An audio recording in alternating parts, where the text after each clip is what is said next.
posiblemente no muy lejos de la casa de Zaqueo, donde Dios estaba hablando y estaba poniendo este ejemplo que les estoy diciendo, y que tiene mucho que ver con esta historia que todo el mundo tenía como algo conocido. Así que en esta parábola que hoy revisamos hay algunas coincidencias con esto, de este acontecimiento que involucra a Arquelao y la venganza sobre los que se oponían con él, etc. Así que Jesús elabora esta parábola ilustrando la enseñanza en sí mismo, ya que el hombre noble que leíamos de esta parábola es Jesús. El país lejano debemos de interpretarlo como el cielo. La Nueva Jerusalén es el país lejano. Jesús está enfatizando que Él debe regresar a la gloria del Padre. Cuando venga en su segunda venida, el reino será manifiesto a plenitud, consumado, a eternidad. Esto es lo que va a suceder cuando venga Jesús. Los poderes de la ciudad se van a confabular en su contra y van a terminar matándole, cosa que sabemos que acontece. No obstante, Jesús con su resurrección será reivindicado por Dios, trayendo juicio y condenación sobre todos sus enemigos. A mucha gente no le gusta oír esto del juicio, pero esto es lo que nos dice Jesús. Por allá de versículo 13 podemos distinguir dos grupos de personas. Los primeros que se mencionan como sus siervos, sus discípulos, quienes debían, entre tanto que el hombre noble regresaba de su viaje real, hacer uso prudente de lo que les dejaban. Y el segundo grupo son los ciudadanos de su comarca. Estos últimos lo odiaban, lo odiaban más que al César inclusive, y no querían que gobernase sobre ellos. ¿Se acuerdan que preferían al César antes que a Jesús? Este segundo grupo, sin lugar a dudas, representaba a las autoridades religiosas, a la nación judía en general. Cada uno de los siervos recibió una mina, como leíamos, equivalente a 100 denarios, que a su vez representaban 100 salarios diarios. Se trataba de una suma bastante importante, lo que ilustra la gran responsabilidad que Jesús está depositando sobre sus discípulos. Debido a los descomunales intereses del mercado grecorromano, cosa que podemos entender en el mercado mexicano, ya que es intereses descomunales. Tengo el otro día la oportunidad de recibir una tarjeta que querían el 171% de interés. El señor de aquellos siervos esperaba grandes dividendos de ganancias, como en efecto ocurre con los dos primeros inversionistas. A su regreso, el hombre noble, como vimos, alabó a sus siervos y lo recompensó proporcionalmente a la gran cantidad de dinero que había recibido. Esto es que reconoció la diligencia, la fidelidad de sus siervos, mientras que el siervo infiel perdió su recompensa, como vimos. Lo que quería decir aquí, que aquel siervo realmente no estaba esperando el regreso de su señor. Por ello, no se ocupó de sus negocios. Todo aquel que no espera el regreso de su señor, no se ocupa de los negocios del señor. Este siervo malo no solo fue en contra de las órdenes de su señor, sino que violentando el sentido común, ni siquiera protegió el dinero encomendado compartiéndolo o guardándolo adecuadamente. Ya que poner el dinero en un pañuelo, era la forma más irrespetuosa de cuidar el dinero. Ustedes a lo mejor son muy jóvenes, pero en el siglo pasado había gente que en un pañuelo ponían su dinero, y cuando querían algo sacaban el pañuelo y le quitaban los nudos y de ahí sacaban sus billetes o sus monedas. De hecho, a mí me hicieron una tranza con un pañuelo, con billetes, que no eran billetes, resultaron papeles, pero yo caí. Me quitaron mi reloj, mi suéter y no sé cuántas cosas me quitaron, y yo creí que me llevaba todo el dinero en el pañuelo. El pañuelo, pues seguramente me lo cambiaron y llevaba puros papeles dentro. No saben qué trabajo me costó deshacer los nudos. Pero este hombre puso el dinero en un pañuelo. En realidad, su actitud resultó ser insensata y traidora a la confianza de su señor, siendo a la vez atrevido y cínico, fíjense, al acusar a su amo de tomar lo que no puso y cosechar lo que no sembró. Pues eso implica negocios sucios. El que toma lo que no puso y cosecha lo que no sembró, pues a lo mejor es de alguna banda, implica negocios sucios, y de eso lo está acusando. Sin embargo, por la misma razón, según su entender, debió de invertir el dinero para satisfacer la demanda de su amo. Se nos dice que el siervo malo fue echado del reino, lo cual es una clara señal de que estaba dentro, pero no era de los nuestros, una clara señal de apostasía, porque en realidad no pertenecía al reino, sino que al grupo de opositores que se resistían a que Jesús fuera el gobernante. Una buena parte del relato es dedicada a describir la desidia de este siervo.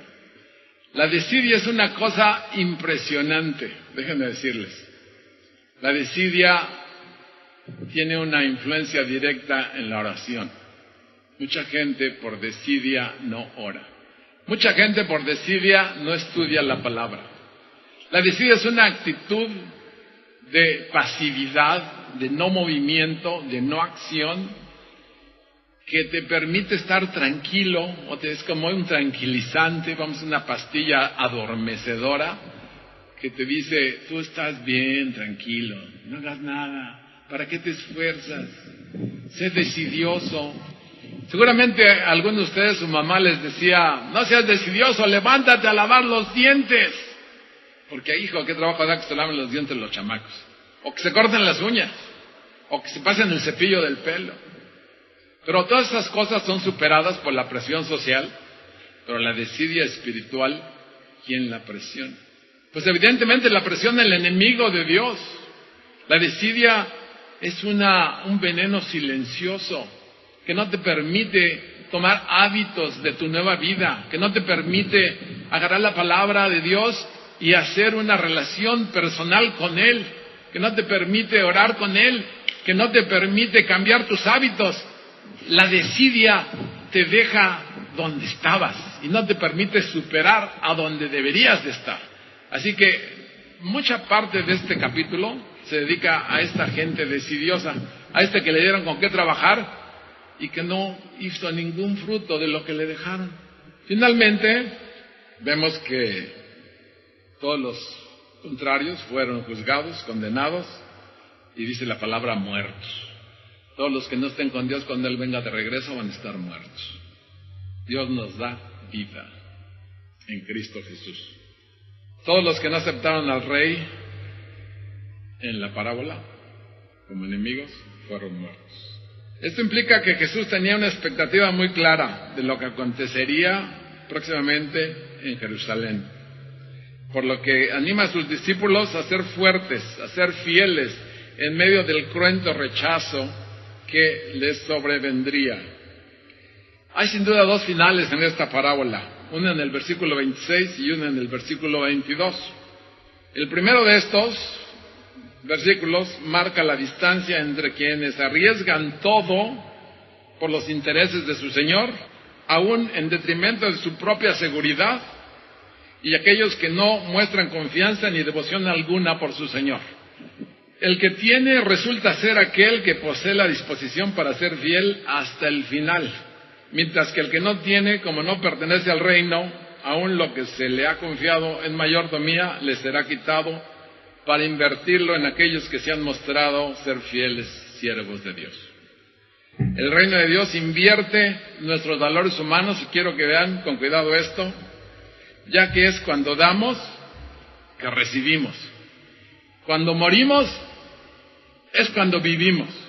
Cuando nos humillamos y somos los últimos es que llegamos a ser los primeros.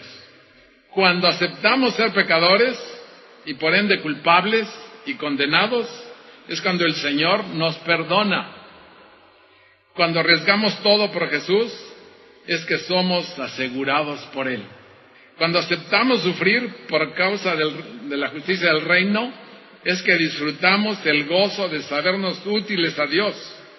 Cuando miramos a la eternidad, es que somos más conscientes de nuestra temporalidad acá y entendemos que somos parte de un plan. Cuando perdemos nuestra vida sirviendo a Jesús es que ganamos el galardón eterno. Con Jesús es que ganamos ese galardón eterno que nos tiene prometido. Y cuando nos sujetamos a misericordia es que somos vivificados en justicia. Por allá en el versículo 14 se describió la reacción de Israel contra Jesús, no queriendo aceptar su reinado eterno. En versículo 27 cierra con la realidad de juicio y la conclusión. La analogía aquí hecha fue clara para los oyentes originales. Jesús les está anunciando que debe partir pronto para recibir su reino y ser exaltado hasta lo sumo por su obra expiatoria en la cruz. Cuando regresase y cuando regrese, va a establecer el reino eterno el Señor. ¿Qué tanto crees tú esto?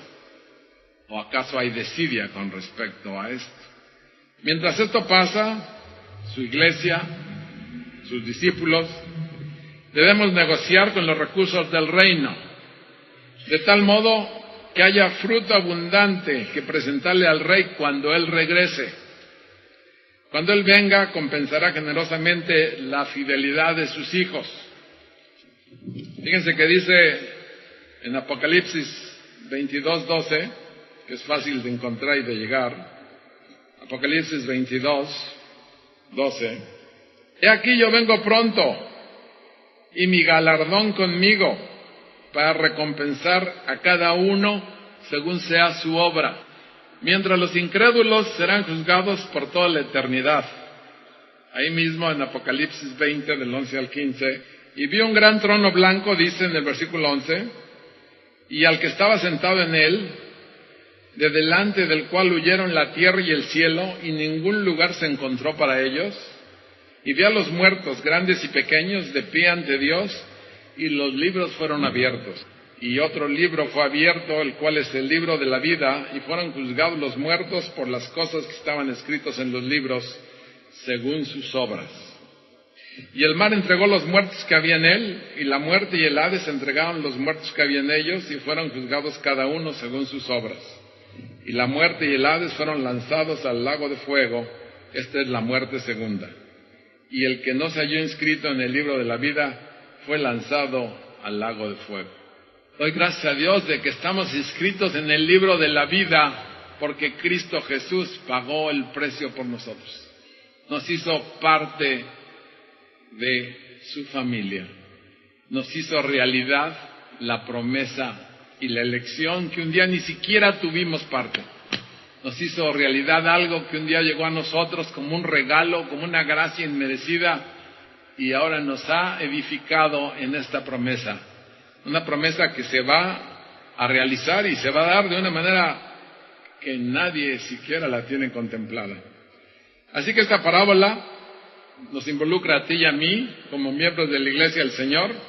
Su mensaje de esta parábola tiene trascendencia y pertenencia histórica hasta que Él regrese. El reino viene sin duda a pesar de la oposición, a pesar de que se niegue, a pesar de que el secularismo en el mundo y el humanismo y todos los ismos estén en contra de Él, y que haya modas y que haya cosas reprochables. Sobre todas esas cosas Dios vendrá a reinar.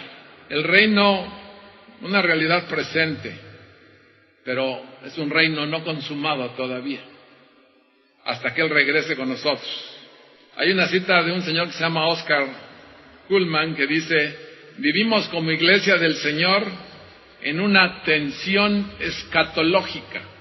O sea que las cosas por venir, pues las interpretamos de diferente manera, pero nos causan tensión porque no sabemos si vienen mañana o si vienen en la fiesta fulana o cuándo vienen. Una tensión escatológica entre la hora del reino y el todavía no del reino. Pero el reino es un hecho real, un hecho que ha cambiado tu existencia, un hecho que te ha marcado de tal manera que ni siquiera tú lo puedes negar, y que tú eres el mejor exponente de ese reino, porque Dios ha puesto un corazón nuevo en tu corazón. Pido a Dios que si alguien aquí por alguna cosa tuviese desidia, que la ponga ante Dios para que la disipe. Nuestro Dios tiene planes urgentes, planes reales, planes que van a permitir que el gozo de Él sea pleno en tu persona. Esta parábola, que al parecer es difícil, simplemente nos está diciendo que Dios nos está entregando todas las cosas para que nosotros trabajemos para Él. Dios quiere que tú trabajes para Él. Hay cosas que solamente tú puedes hacer.